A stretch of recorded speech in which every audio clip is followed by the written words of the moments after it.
Hello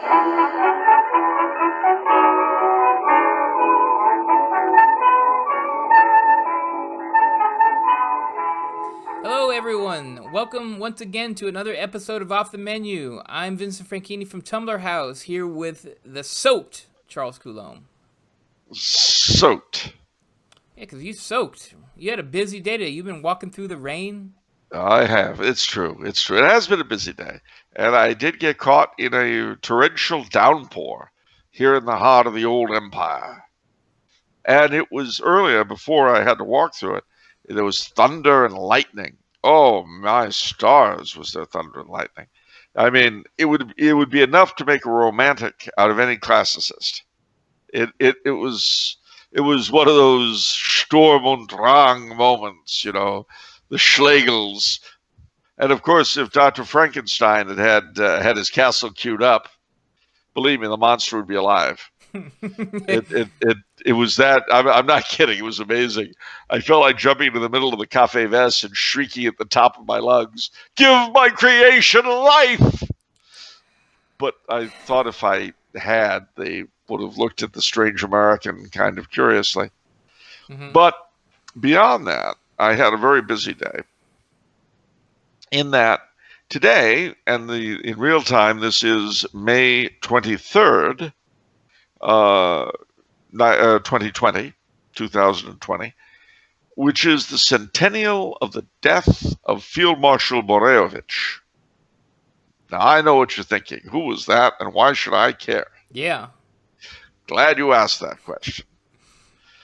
Field Marshal Boroević, whose first name I cannot pronounce to save my soul, was a Croatian field marshal in the Austro-Hungarian army in World War I.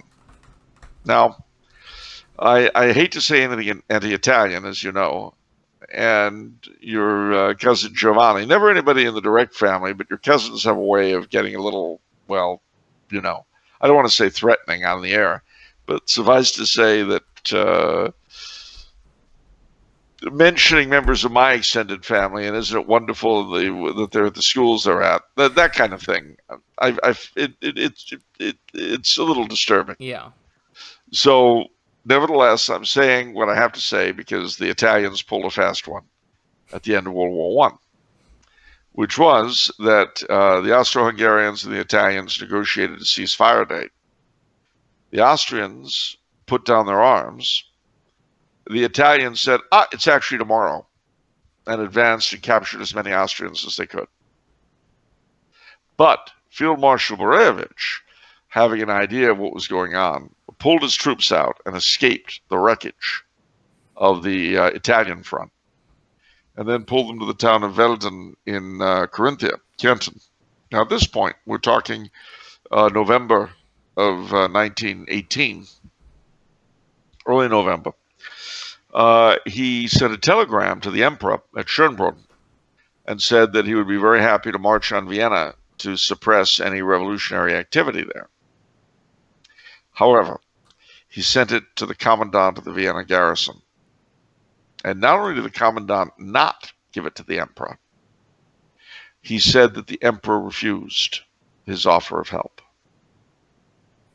And so Boroević dismissed his troops, and the emperor was pressured to withdraw from government, not to abdicate, but to withdraw from government by the evil, filthy scumbag Karl Rahner.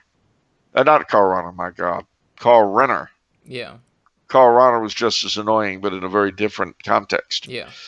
Karl Renner, the worthless fellow who betrayed Austria not once, not twice, but 3 times, would have betrayed it a 4th had he lived long enough.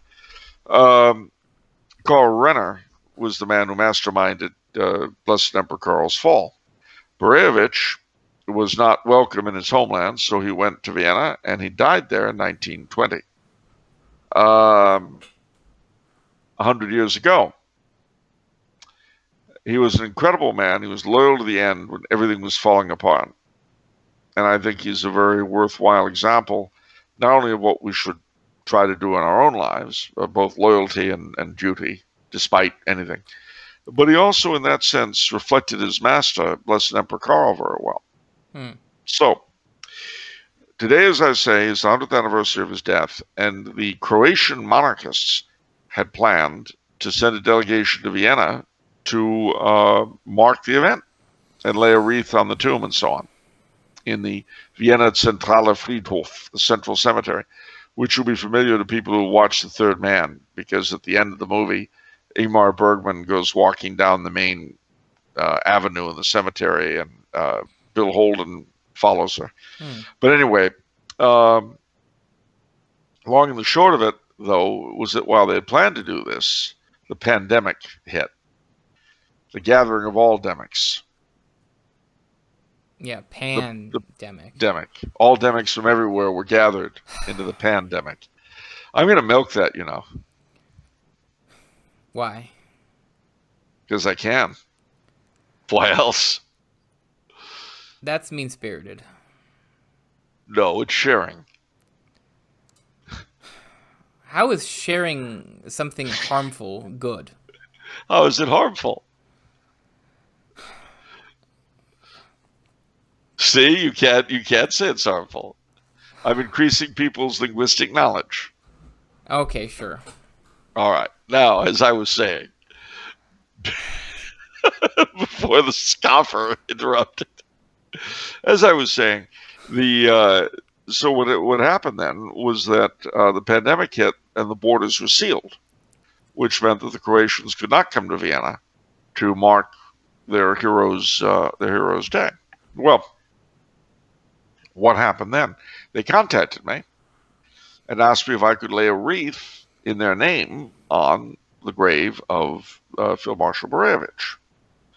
And I said, sure, happy so to do. And so I had a wreath put together. And then I asked them, given that he was such a tremendous paladin of the dynasty, what would you say if I got if I notified the Georgsorden, which is the order of knighthood put out by the Archduke Karl, the head of the House of Habsburg, to see if they would be interested in participating? Well, I did, and they were. And they brought a very big wreath of their own. We had a very solemn ceremony. One of their priests said a few prayers at the grave. We laid both wreaths, theirs and ours. We had the royal Croatian flag up. And it was very, very, very touching, very, very impressive. I'm hoping, as it turned out, I only found this out today before I got up there, he actually had a funeral on October 26th, and that was a huge affair. 2,000 people present, and the emperor himself, although he was in exile in Switzerland, paid for the tomb that I was at today. It's not like he had a lot of money at the time. He was in very bad shape financially. Not as bad as he would become, but he was in pretty bad shape. Nevertheless, he managed to put together the financing for the tomb. And it shows you in the depth of his own extremity, how important it was to him to honor the memory of the last loyal field marshal in the Austro-Hungarian army. So that's what I was doing today. And I came back. I had dinner at the Café Vess. That's when the storm hit. And then I walked back, and as you see, I'm soaked. Okay. Well, it was, and of course, the interesting thing is that the emperor himself has the centennial of his death in 2022, April 1st, 2022. And so between now and then, there are going to be all sorts of centennial events of all sorts of people who died doing extraordinary things and all sorts of things that happened in the last few years of his life. So be prepared to celebrate, ladies and gentlemen. I mean, being here really underscores the importance of that man's life and work, not just for Austria or Central Europe, but really for the church as a whole. It is an unfortunate reality that our own President Wilson played a dreadful role in Kaiser Karl's tragedy. I've always thought, that when I think of Wilson and I think of our role in destroying Austria-Hungary, I'm reminded of the English soldier at the burning of Joan of Arc. As it was concluded, he threw his spear down and bellowed at the top of his lungs, "God help us, we have burned a saint." Mm. Yeah. So that's what I've been doing today, on a somewhat less stressful mode for you, and I know you'll feel this way. I'll have you know that I actually have the guts to turn down, and I say to turn down, an offer to become a sports supporter. What offer? Well, it was an online thing. Basically, for $500, I could become a patron of a girls' team at USC. What? What are you talking about? Girls' athletics at USC. You could become a patron? I could become a patron for $500. They're launching a girls' team of a new sport there. Yeah, what team? USC. Go Trojans. No, I know, but what sport? What sport? It's a girls' sport. Okay, you know what? I know where this is going, and I'm just gonna straight up derail No, you don't. this. It's Jax. I know it's Jax because It's Jax. I can't believe you're carrying this over from the pre-show. This was garbage then, and this is garbage now. What are you talking about? This is... subject our audience to this crap again. You hear yourself? Yeah, I do hear myself. Do you hear me? Yes, well, then I hear do. This, it's then horrible. hear this, Charles. We're moving on. Memes of What, production. Bring the memes down. You're just jealous because you weren't invited. Okay, yeah. You win, Charles. I'm jealous. All right, memes of production. Let's go. All right. Nationalize the memes of production. The memes. I think Joshua, one of our patrons, submitted a couple Batman memes. Let's see. The dark COVID-19 world order rises. COVID-19 is a torture. Yes, but not of your body, of your soul. That's for sure. Yeah, I can testify to that. So that's kind of adapting one of the quotes of Batman. Here's another one. Oh, you think social distancing is your ally, but you merely adopted the new normal. I was born in it, molded by it. I didn't go outside until I was already a man. By then, the sunlight was nothing to me but blinding. Wow. Gosh, some people are not happy. Well, that's obviously from a very epic line in the confrontation with Batman, adapted to our current situation. But there is light at the end of the tunnel. It's an oncoming train. Wow. The president, finally, somebody spoke up, and it just happened to be the president. As one does. Who declared that religious services are essential. Well, that's not true. What? No, it's not true. Father Edward Beck of CNN, the first church of CNN, has declared that we don't need churches to worship God. Yeah, I showed Charles that article from him. Yeah, CNN's priest. That's all you need to know. The priest of CNN, first church of CNN. Well, we don't need our churches to worship God. We don't need priests. We don't need Father Edward Beck. Yeah, no, this is great. We don't need to pay priests to do anything. Well, at least we don't need to pay. At least we don't need to pay Father Edward Beck to do anything. No, he's getting paid by CNN a lot of money, I'm sure. Oh yeah. Okay. Anyhow, he's the court preacher.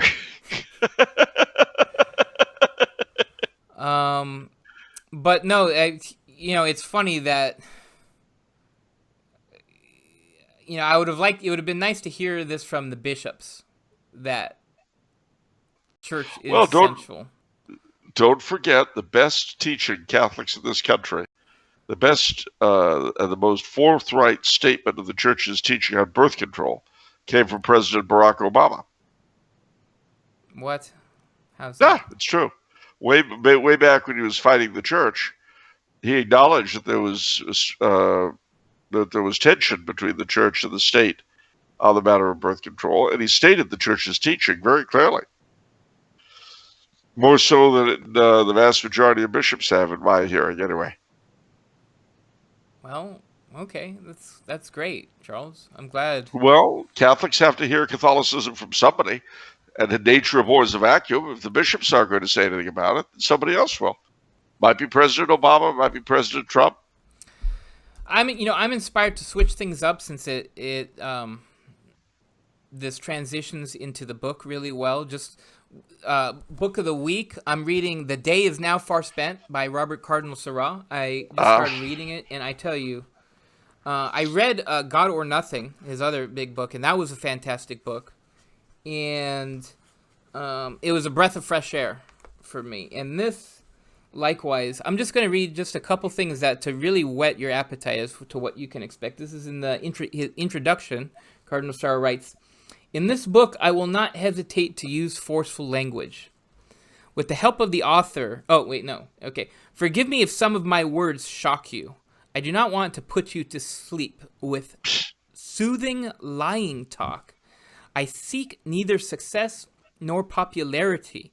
This book is the cry of my soul. It is a cry of love for God and for my brethren. I owe to you Christians, the only truth that saves. The church is dying because her pastors are afraid to speak in all truth and charity, and clarity. We are afraid of the media, afraid of public opinion, afraid of our own brethren. The good shepherd gives his life for his sheep. Today in these pages, I offer you what is the heart of my life, faith in God. In a little while, I will appear before the eternal judge. If I do not hand on to you the truth that I received, what will I say to him then?" And this final line is my favorite line. This is relevant to what is going on with the COVID crisis. "We bishops ought to tremble at the thought of our guilty silences, our complicit silences, our overindulgent silences in dealing with the world." Here. Because, I'm sure many people feel the same way. I'm looking for information, for news, for plans at least to do anything, right? Like you might, archdiocese might not be doing anything per se, but at least give the perception of movement. And I could not find anything. Why would you? Well, actually, I shouldn't. That's actually unfair because the Archdiocese of Chicago, our buddy under Cardinal Svetozar, give credit to where credit is due. He came out with a plan. Yeah. Well, and the bishops of Minnesota told the governor to pound sand. We're opening up. Yeah. The bishops in North Carolina, the churches are opening. Not in South Carolina. They're still shut down. Yeah. But in North Carolina, they're opening.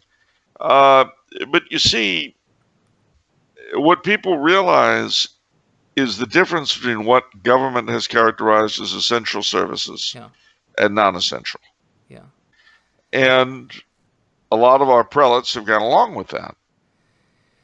So if that's true, if the church is a non-essential service, that means we don't need it. Now, this presents the believing Catholic with a problem. Because our prelates, whom we're supposed to believe, tell us we don't need them. Now, there are two ways you can look at that. You can believe them at face value and accept that they believe we don't need the church. Or you can personalize it. Yes, we need the church, we just don't need them in particular. Which I think is a more charitable reading of it. Yeah, so, there are bishops who, praise God, have opened up their diocese. And there's some, Portland, they never closed. Yeah, Portland. So, that's fantastic. And Tyler, Texas, I think, never closed. Tyler, Texas, in Las Cruces, Mexico, I think in Montana, too. So, that's good. And the SSPX, I think in New Jersey, I saw on Fox, this priest is suing the governor. I'm pretty sure. So that was good too. And the ordinariates, the Anglican ordinariates, have continued to function, not at 100% speed, but more than most dioceses. And a lot of Eastern Rite churches are still functioning. Yeah, I mean, it's so blatant. I showed you the meme where, I think I did at least, where there's this church and it's got the cross, and they wrote it on the sign. They wrote Walmart, and now we get to open. We're open on Sundays even, and that's how you get to open. But that's how you get to open. It's just, I've been so frustrated with, especially with confession, that, like, how can Walmart be open and there's absolutely no possible way to even do confession, even though it's just... I sent you to my pal Louis. Well, that's true. Yeah, you did. I guess I don't refer to him as Louis, but yeah, he got me through on the black market, yeah. Yeah. Hey, kid, hey, you want a confession? Yeah, no, that's true. It's very true. No, but shout out to St. Michael's. They're proudly doing confession in Orange County. Watch out for the toll roads, though. I went there 2 days ago. And St. Michael's still got confession. So if you're in that area and, 2 hours away, I was an hour away, you can go there safely. So they're the only ones in the area. Roads. Them and a couple others. So. Yeah, the ordinariate in Covina is doing them. Yeah. Sometimes he's in Covina. Sometimes he's way down in Murrieta. So, yeah. So, I don't know. The Covina virus. Covina virus. So I don't know. I guess I'm going to just use this opportunity to thank Trump and say go Trump and pray for his conversion, even though some people. Not gonna name names. I'm pointing at you. According to the screen, because we're on a split screen, I'm actually pointing at you. Don't appreciate him like you should. What are you talking about? You don't appreciate Trump and everything he's done. You're over in Austria, so you don't care what he does. You don't care that he's fighting for us. I care deeply. You're a traitor. You're just a traitor. That's all there is to it. Let me tell you something. Patriot. If you had seen me yesterday with my American flag pin in my lapel, Mr. Smart Guy, Mr. Patriotism on his sleeve, you'd be playing a different tune. And you know why I was wearing the stars and stripes on my lapel yesterday? Why? National Maritime Day. The day when this country takes time out to honor the merchant marine. Yeah, a holiday by act of Congress proclaimed by the president every year since 1933. And you did zip. Well, but I wore the stars and stripes on my lapel. And everyone who asked me, why are you wearing the American flag on your lapel today? I said, because today is National Maritime Day. The day my country takes out to honor the merchant marine that kept our country going through 2 world wars and continues to be the absolute acme of American progress on the high seas. Oh, you're laughing at your country's great accomplishments. Nice. No, I'm laughing at you because you're ridiculous right now. What are you talking about? What are you talking about? Oh, you think National Maritime Day is ridiculous? You don't care for the merchant marine. I do care. I do care. Let me tell you something, pal. If it weren't for the merchant marine, our country would have starved in World War II. No tea, no coffee. Yeah. And we wouldn't have been able to save the world in WW1 and WW2. Well, all right, maybe in WW2. Well, WW1 we didn't save the world very well, but WW2 we did. We didn't save the world very well. Okay. No, we saved it worse. We saved...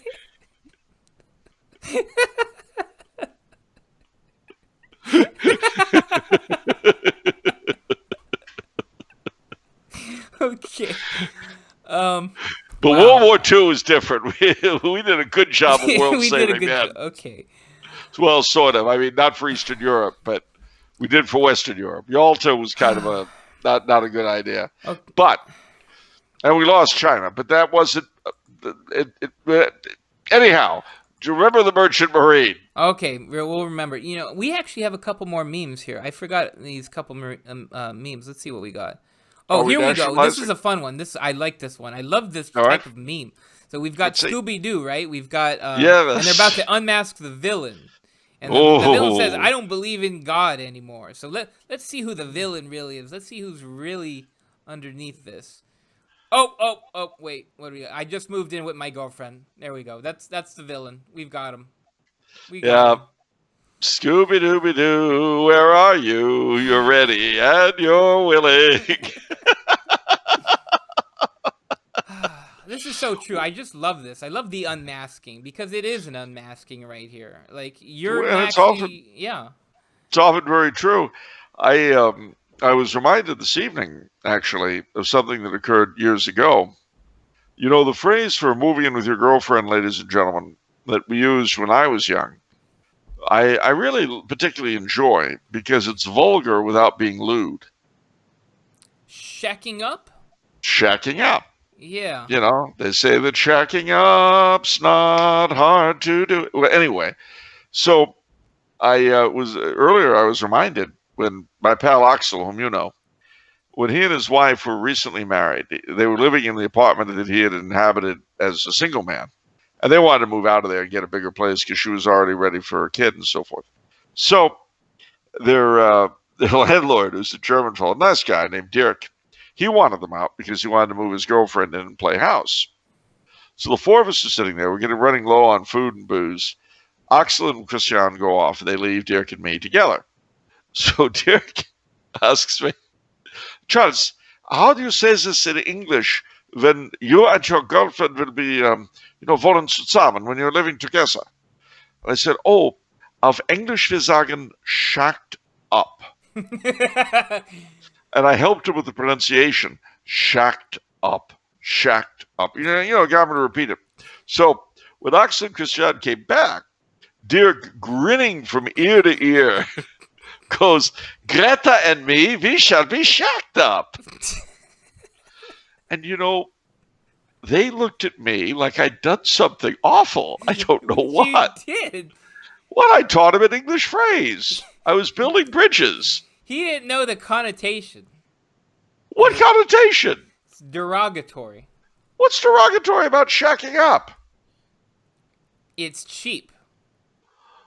Well, if you don't think enough of the girl to marry her, it is cheap. So, but it's descriptive, and I think it gives the full flavor of the experience.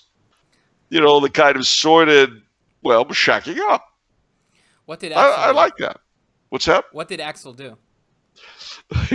You fought very hard not to laugh.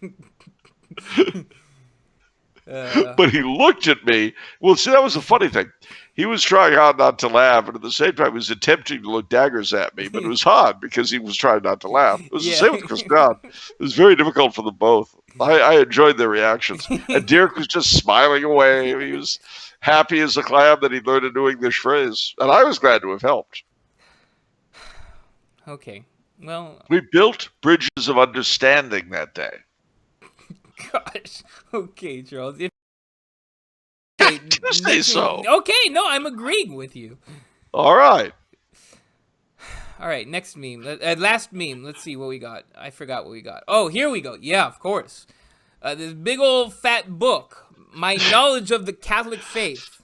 Yeah. And examples of me practicing my faith. Not as big of a book. I think that's the winner this week. I think that's pretty much the winner this week. And the others were good, but that one hit home. Yeah. I just been reading a lot on St. Francis and thinking of him and how his thing, he was sort of, you don't need to read a lot of books to practice the faith. He almost thought it was kind of a vanity thing. And it can be. you know, it's just I, interesting. I, It's interesting food for thought. yeah, and I'm afraid it's all too true. So yeah, I'd say that's the winner this week. That's the winner for sure. Okay, on to the What do we questions. got? Are we ready? Questions. We're ready. We're born ready. All right, first question's from Andrew. No, I'm not ready. Oh, okay. All right, go ahead. Okay. I grew up in Long Island and lived Long there. Island. Lived there for. Wait, what are you trying to say? Wait, what are you doing? He's from Long Island. It's a wonderful place. What, only Italians are from Long Island? No, they've got other people in Long Island. It's a wonderful place. I can't tell if your accent is Italian or Jewish, actually. It's a little of both, maybe. Maybe an Italian Jew or Jewish Italian. Who's to say? Okay. I was baptized on Long Island in Flushing. I don't want to explore this. All right. All right, don't. You've got me gun shy today. I'm just scared because we dip our toes into something and then we're 15 minutes into complete drivel based on the pre-show. What a wild pre-show we had. Why is it you want more out of me than you want out of life itself? Well, wow, that's actually pretty profound. Yeah, it is. You expect coherence out of me, and you don't expect it out of anything else. So, I mean, that's really demanding a lot. That's true. I guess so. All right, fine. Okay. Okay, so Andrew says, I grew up on Long Island and lived there for the first 25 years of my life, but it wasn't until I went to college near the headquarters in Oyster Bay that I became aware of the Society of St. Pius V, also known as the SSPV. Yeah. Can Charles tell us what he knows about this group? My understanding is that they were all part of the SSPX, but broke off early on when Archbishop Lefebvre decided to use the 1962 missal instead of the pre-1955. But was there more to it than just that? I know many are sedevacantists, but is this a prerequisite for them? Are they schismatic? Also, with the relative rise in traditionalism over the past decade or so, why are they not more well known? Great questions. Yeah, they are. All right. Well, firstly, congratulations on coming from Long Island. It's a wonderful place. I love Long Island. I was baptized in Flushing. Control thyself. All right, fine. I will. I'll show you. I can be coherent. Yeah, uh-huh. Gosh, I have to have a strong leash on you for this one. You just keep wandering. I'm soaked. You're soaked. So, as I was saying before I was attacked brutally, no, Oyster Bay is a very nice place. Very nice place indeed, actually, very upscale. Teddy Roosevelt lived there, and the Teddy Roosevelt Mansion is there, just so you'll know. But it was originally the American headquarters of the Society of St. Pius X. And as you rightly allude to, there was an early breakaway thing by what is now called the SSPV, the Society of St. Pius V. I first became aware of Oyster Bay, per se, when I was at New Mexico Military Institute, and my mother sent me an article from the Atlantic on the then newly established in America SSPX called More Catholic Than the Pope, A Romance of the One True Church. And it was an analysis of the SSPX as it was in 1979, 1980, and talked about the dynamics that the writer of the thing saw at the time. She basically saw the SSPX in America then as sort of an unsteady alliance between, well, French royalists and American John Birchers. Yeah. How accurate that was is perhaps another question, but that's what she saw. I myself visited Oyster Bay in 1982, just before they broke up. All right. Sedevacantism was certainly a big piece of it. And that was what most of us on the outside heard. And I've got to say, I'm going to qualify everything I say by on the outside, because frankly, it was not a case I followed very closely. Those lawsuits between the SSPX and the SSPV were huge. And at one point, the SSPV had the society's property in Armada, Michigan. I think Ridgefield, Connecticut. Although it might be that Ridgefield was just founded in opposition to Oyster Bay. I don't remember. This is a long time ago, and it wasn't something I was following closely anyway. Daniel Nolan, I think the name is, was one of the priests involved. He's now a bishop. They got themselves ordained or consecrated bishops. I forget the source even. Are they schismatic? I don't know. I mean, what does that mean? Have they been formally excommunicated? I don't know. I don't know. I lived in the Archdiocese of Los Angeles, which under Cardinal Mahoney, if the word schism means anything, was, and I'm not being funny, it was in material schism. When orders would come from Rome and the cardinal disregarded them, isn't that schism? What is schism? What orders? Oh, things like cleaning up the liturgical abuses, no more glass chalices, that kind of thing. Okay. Now, I mean, upon what basis are they schismatic? I don't know. I don't believe that sedevacantists, qua sedevacantists, is schismatic, because while I believe they're wrong, it is in a certain sense a political issue. I mean, I don't think St. Vincent Ferrer and St. Colette were schismatic because they backed an anti-pope. To be schismatic, you have to refuse the authority of the papacy. But that's not the same thing as being an error about the occupant of the papacy. Okay. What is it about the SSPV that attracts sedevacantists, do you feel? Well, to my understanding, and I'm always open to correction because, again, in an area that I really haven't followed that carefully, but I think it's because the bishops are schismatic, not schismatic, or... Uh-oh. Freudian slip. Wow, warning, cat's out of the bag. Warning. No, their bishops are sedevacantists of a certainty, which is why they're bishops. In other words, they were sedevacantists before they became bishops.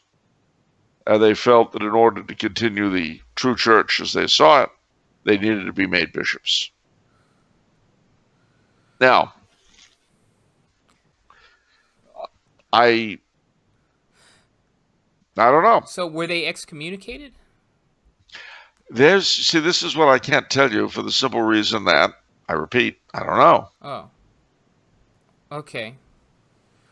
So I don't really know the canonical standing, or lack thereof, of their clergy. All right. Next question. Next question. So I'm not going to pretend I do. Okay. Well, that's good. We don't like pretenders.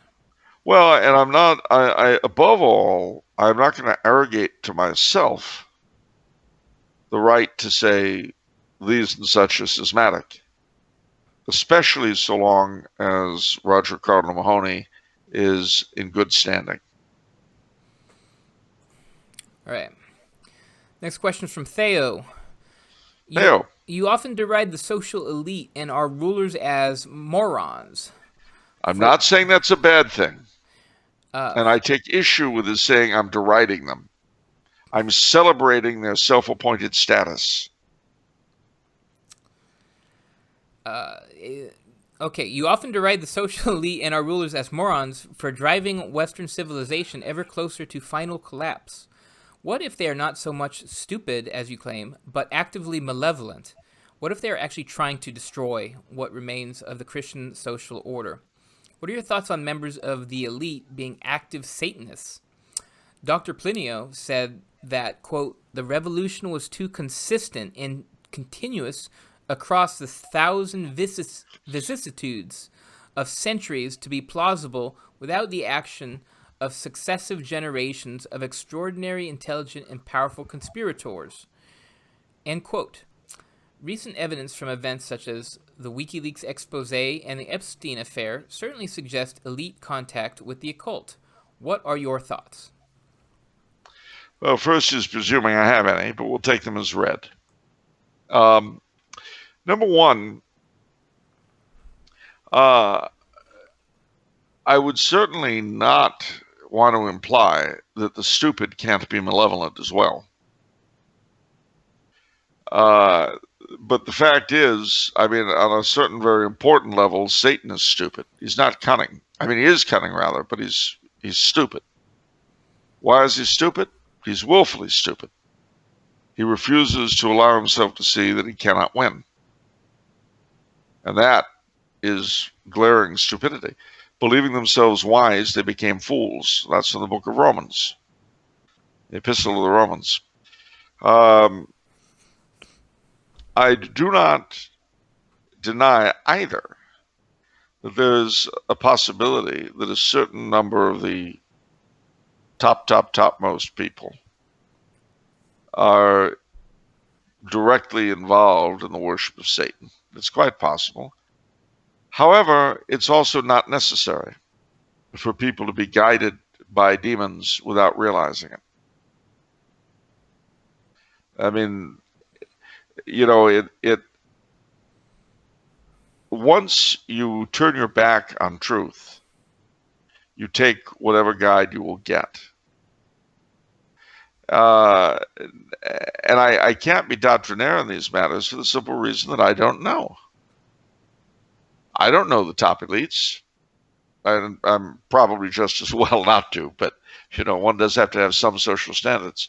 But I doubt very much, to be honest with you, just as I think that if I were confronted with a real living saint, a person who, when they die, will undoubtedly be canonized, just as I do not trust myself to recognize one. I don't know that I would recognize a genuinely evil person in line, worshiping the devil either.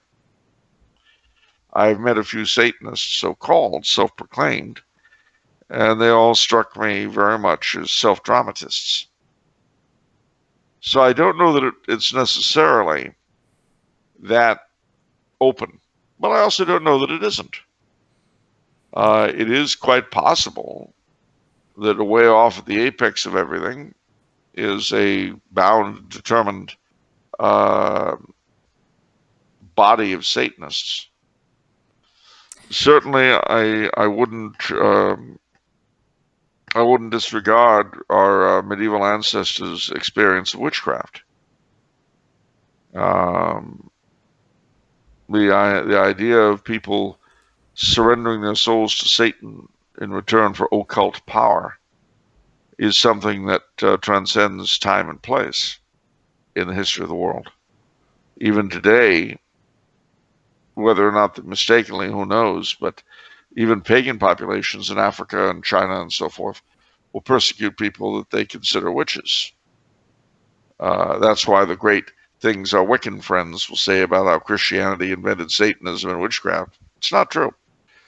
That's why it's the Old Testament that says, "Thou shalt not suffer a witch to live," not the New. It came to us from the Jews, but the Jews picked it up from, So I would certainly not say that it's beyond the realm of possibility.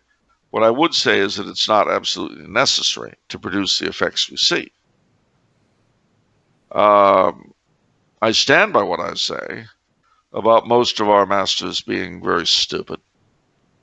But that doesn't rule out their malevolence, not by a long shot. In fact, if anything, their malevolence, as with the devil himself, helps to build up their stupidity.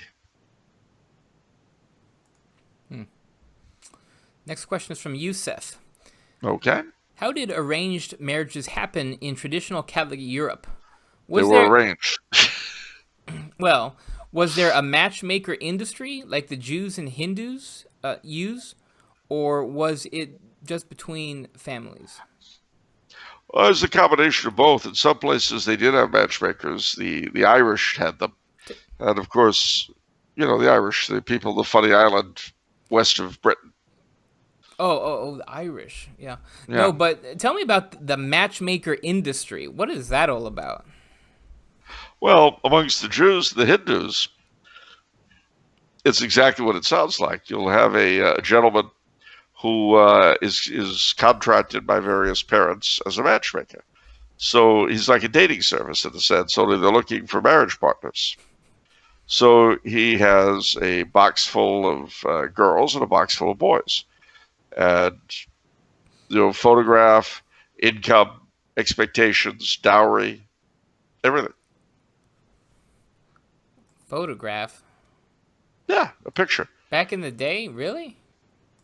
Well, they might have a painting or something earlier on, or a sketch.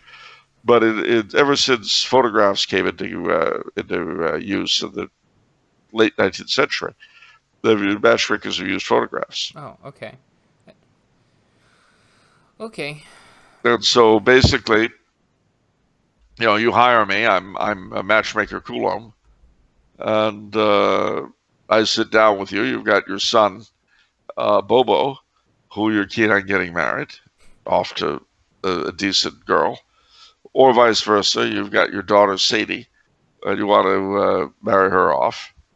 And I have you call me in, and I pull out my box full of dossiers, and I show you, well, your Sadie is such a sweet girl. How about this one, Sammy Rosenblum? He looks to inherit his father's tailor business. He's what? Okay. Isn't he a sweet-looking kid? Okay, so how did arranged marriages happen in traditional Catholic Europe? Well, in a few places, I say Ireland had matchmakers of the sort I've described. But in a lot of places, it was the parents, looking around the district, seeing who was available, and vice versa. And also, it wasn't always done without reference to the kids themselves. None of this stuff was rigid.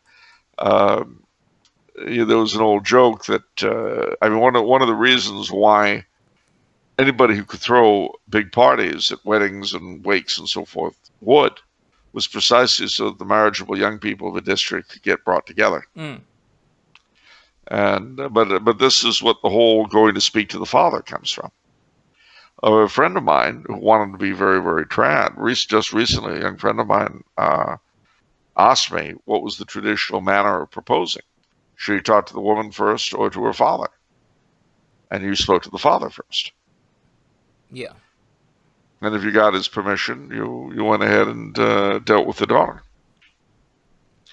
With any luck, of course, the father would keep the secret because you didn't want to take away the thrill of pulling out the diamond ring, which for some reason reminds me of an old joke about this fellow who'd been stepping out with this girl for 7 years or so. But he was one of the strong, silent type kind of guys. He didn't really talk much, and she was just beside herself because they've been going out for 7 years, and she had no idea where the relationship was going. So one night she exploded at him and said, "Look, I've had enough of this. 7 years we've been going out, and I don't know what you think of me. I don't know what you think about us. I don't know if there is an us. Do you think of me as your girlfriend or what? I want to sit down with you right now and have a good long conversation on what this relationship is, where we're going, and how we're going. I'm just tired of it. I want to do that right now." And he said, "Well, darling, I'll tell you, I've been thinking about it too. 7 years is a long time. You're right." And he got down on one knee, reached into his pocket, pulled out a little box, opened it up. There's a ring. And he said, "Will you marry me?" And she said, "You don't call that a conversation, do you?"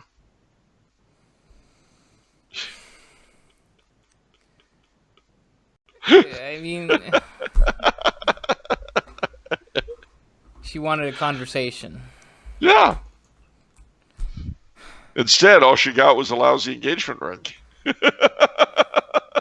Okay. All right, 2 questions from Brian. All right, Brian. Charles, the Douay-Rheims is a close translation of the Latin Vulgate, but falls short of the beauty of the King's James Version. Did the church ever attempt or consider a translation that is more along those lines, perhaps not word for word, but faithful, eminently readable, and nowhere near the banality of the NAB? It would seem that such a translation is sorely wanting. Well, I gotta tell you, the NAV is pretty banal. That's true. The Douay-Rheims it's certainly better. It's more poetic than the NAB, but it's not the King James. Interestingly enough, some layfolk, I think they're layfolk, in the ordinariate, have come up with a Catholic version of the King James Bible. Now, I haven't read it, so I can't really endorse it, but it's out there. Okay. Charles, when did Catholics start having to work on holy days like the Ascension, the Assumption, etc.? Was it at the French Revolution, or did it take longer to remove this aspect of Catholicism from society?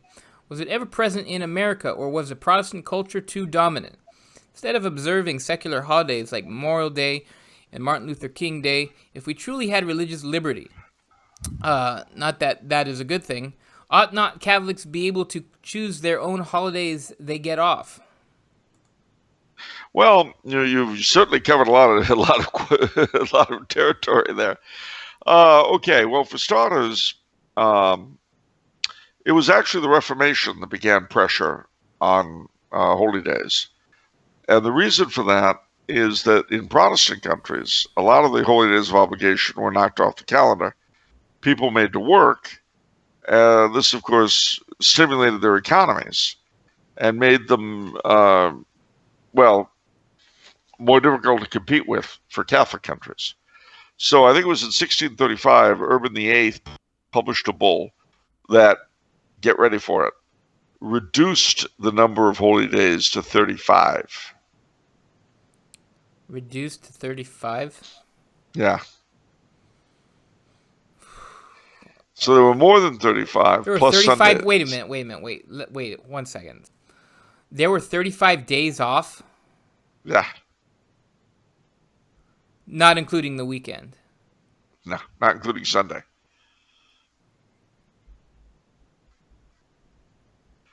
Wow, it's a different world, isn't it? Yeah, it was a terrible, inefficient world where people were allowed to be lazy.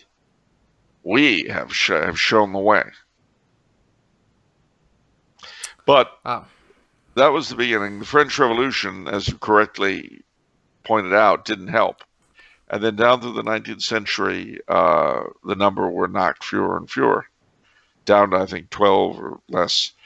And of course, too, what also happened was that where Christmas and Easter and Pentecost each had a Triduum, that got knocked down to the day itself. Although, interestingly, in a number of European countries, although Easter Monday and Whit Monday and St. Stephen's Day are not holy days of obligation, they are days off from the civil days off. But originally, Christmas Day, St. Stephen's Day, and St. John's Day, Easter Sunday, Easter Monday, Easter Tuesday, and Whit Sunday, Whit Monday, and Whit Tuesday were all days off and holy days of obligation. Wow. Okay. Oh, and to answer the question about liberty and so on, I've always thought that Catholics who are employed by employers who give their Jewish co-workers Jewish holidays off should demand the same for Catholic holidays. Okay. Dear Mr. Coulombe, this is the last question for today. Dear Mr. Coulombe, when I read Puritan's Empire, which I got with free shipping and handling from TumblrHouse.com with Star Spangled Crown, I was inspired. Void were prohibited. Sorry, no COD. Limited time offer. While supplies last. Act now. And not an actor? Not an actor. Real person. That's right, Vinny. Gosh. All right. I was inspired by the stories of Father De Smet, and other missionaries who tried to evangelize our land.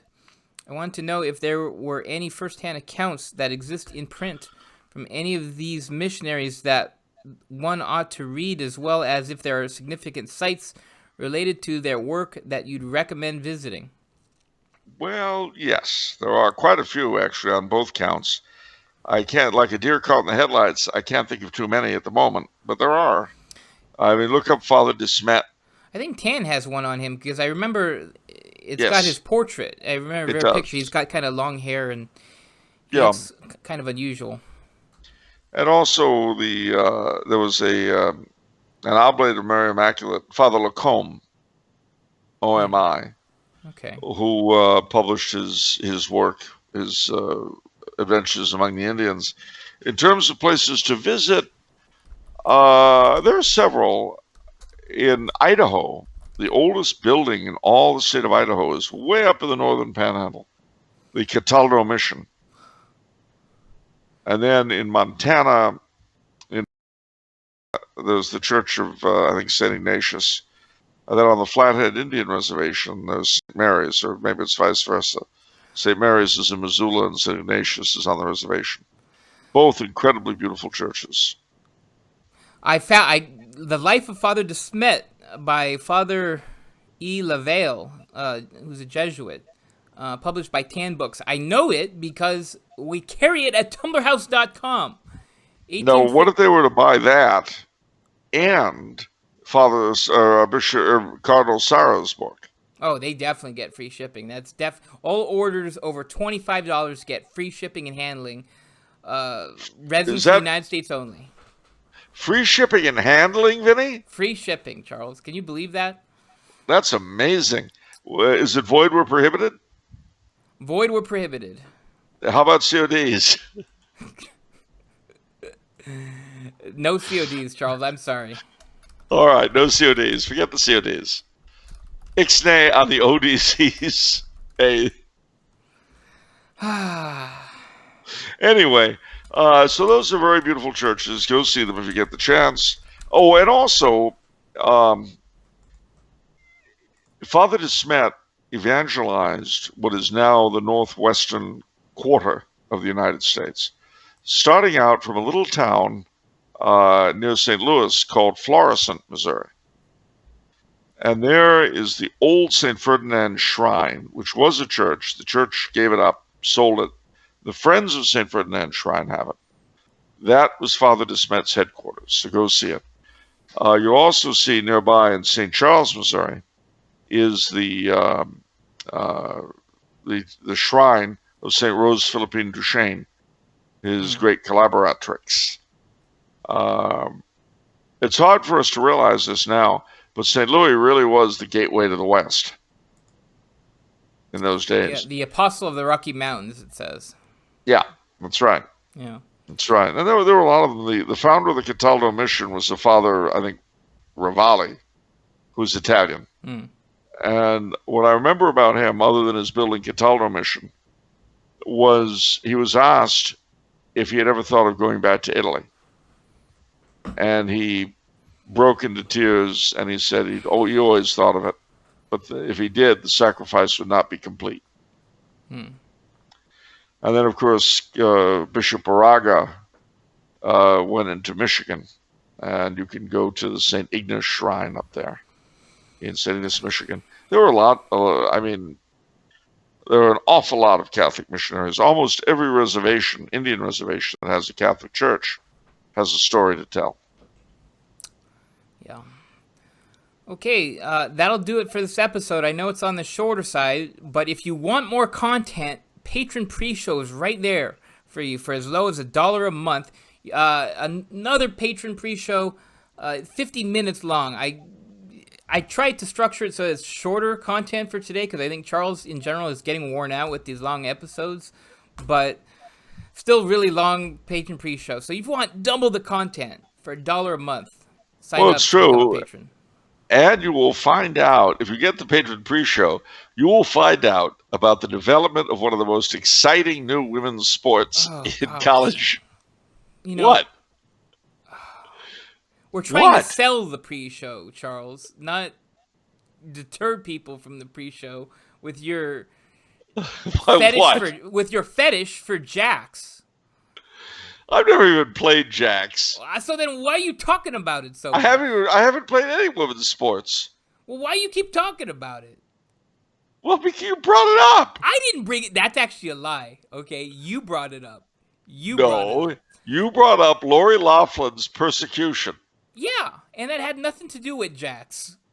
Well, I told you that was the sports scholarship her daughters went to USC on. Oh, which is a lie. Go to confession. What do you mean? You know what? Call up your guy. Get yourself fixed up. Okay? How are you saying this is a lie? It was not a Jack scholarship. There's no Jack's program, Charles. These people are fed up with So this. basically, there's discrimination against Jack's players. Oh my gosh, Charles. I'm sorry, everybody. You know, I had apologized in the pre-show. I apologize now. You know, you just let Charles out of the cage, and then, I only have so much I can do, ladies and gentlemen. Look. Firstly, let me just say this about that. In terms of the whole Jack's controversy, I refuse to take sides.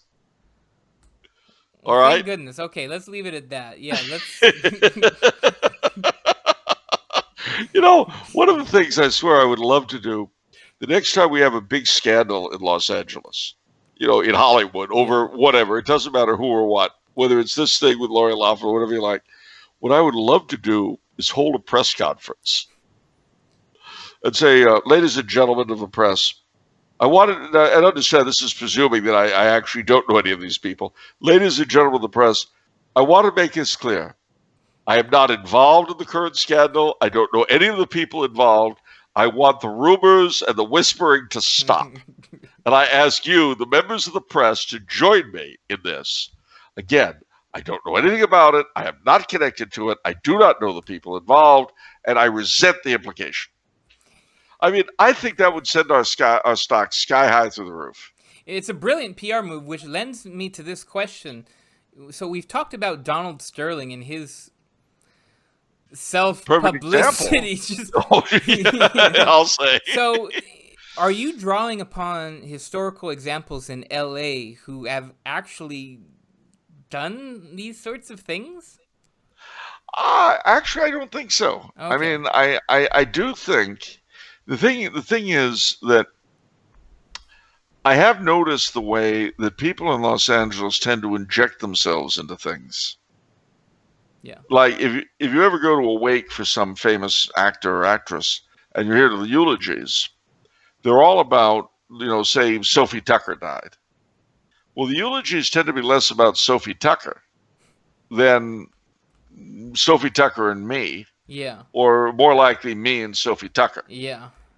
Sophie was the first one who understood what a genius I was. Oh, that it was that kind of thing. Oh my goodness. She saw my talent before anybody else. Okay, great. So I was first inspired with this idea of the press conference by that kind of thing. I see. Making it about you. It's not about the thing itself. I see. I get it. Completely about me. I have nothing to do with anything anyway. I think too one of the inspirations was in the OJ thing. Yeah, when who was the guy? I've met him. Caitlin. He America's House Guest. Man, he was the guy I really jumped off with. I mean, he rode that so hard. He was like a meme. He was like a living meme. A living meme. Where he was just the guy on the side, and he milked it so hard, and he got so much press. He did. It was shameless. It was just absolutely. And my idea would be to take it one step further. He was so tangentially involved, it was almost ridiculous. Now the thing would be to make a big deal about being totally uninvolved. You say, I mean, ladies and gentlemen, I do not know the Laughlins. I have not met their daughters. I did not, in fact, act as a go-between between them and anyone at the administration at USC. I did not know anything about payoffs. I was not. None of it is true. ladies and gentlemen. I want you to understand that. Because, they'd be sure that if I have to deny it, there must be something to investigate. It's true. You see? That's how you make a name for yourself in LA. It's not about talent. It's not about ability. It's not even about a real shtick. It's about whatever. Stick-to-itiveness. You bet. Persistence. Good old American know-how. The closest I've ever come in real life to this, there's a restaurant on Robertson called the Ivy. I don't know if you've ever heard of it, but in the 80s, it's still going, but in the 80s, it was the place to see and be seen. Yeah. Now, it so happened that at the time of our story, I had a good friend who was dating a girl who was a very well-known actress of a particular age group at that time. Now, I would occasionally have lunch with this couple at the Ivy, and as you'd come out, there'd be all these paparazzi. Well, I'd always finish and leave before they did, to give them some space, as it were. Yeah. And I was nobody at all, but I would come out and I'd pass by the paparazzi and I'd say, please, gentlemen, I'm going through a very difficult time right now. And I really can't do this. There will be a statement to the press later, but not right now. And, and of course, they had no idea who I was or what the hell I was yapping about. It was very funny every time to watch them. I love that. At this moment, the family really asks for its privacy. There will be a statement issued later.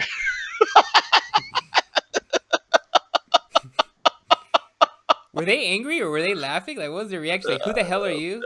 Yeah, it was all more like, huh? What?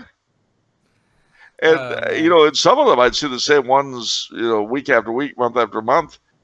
And they never seemed to catch on to the fact that it was a gag. They'd be like, oh. Well, you know what this reminds me of? It reminds me of one of our favorite discussions, one of our favorite silly discussions where I forgot what we were talking about. We were talking about raising awareness. Oh, that's very important. And I love your line. It's what is it? The cheapest bumper crop there is. Yeah, it was awareness. That's right. Now that is publicity right there. Raising awareness about some cause and getting your face everywhere that you're helping everyone. Oh yeah. Well, it's like being a community activist. Yeah. What the hell? Okay. That's it right there. Or, as we are now, an internet personality. Oh, yeah. Internet personality, Charles Coulombe. For sure. But you know how I want to milk that? How? Get a bunch of my brother and sister internet personalities together and form 50 famous internet personalities school. Why? What's... To cash in. We'd offer a correspondence course. Now, mind you, the bad news is that we'd have to cut the money 50 ways. Yeah, I was going to say. So we're going to have to charge a lot. But, I mean, what price? Fame. How can you put money? How can you put a mere money value on the chance to become a member of the burgeoning internet personality industry? Sounds like a mutual admiration society. Well, there's that. You're so wonderful, yes, but not as wonderful as you are. Oh, but you're more wonderful than I am. No, you. Okay, so we won't bore everyone with more ramblings. No, although, given that we're on to lockdown, look at these sorts of ramblings and mumblings and babblings between Vincent and myself as being our equivalent of your talking to yourself in lockdown. You notice how in recent weeks, if you're still under strict lockdown, you're becoming a little more frenzied, maybe just a little weirder around the edges. Yeah. Don't think it's only you, ladies and gentlemen. It's us too. Oh, one last thing I'll mention, just because you did this on the pre-show, we have a special contest for the patrons only, where Charles asks a certain question, and the patrons are going to submit it, and we're going to review it. Patrons only, so if you want a little interactivity, some fun stuff, jump on in before we film the next episode. So yeah, so you've got about a week. Yeah. And with that, before I forget, very, very important, almost forgot, tomorrow is May 24th. Now, that's two very important things. One is the Feast of Our Lady, Help of Christians, which is a very, very important feast because it commemorates Pope Pius VII coming back to Rome after the Napoleonic takeover. But it's also the patronal feast day of the church in China, which, as you know, ever since the Chinese church was handed over to their government, has been in a very bad way. We will still be able to find on the internet Pope Benedict XVI's prayer for the church in China, which he asked us to recite every year on May 24th, which is the day of prayer for the church in China.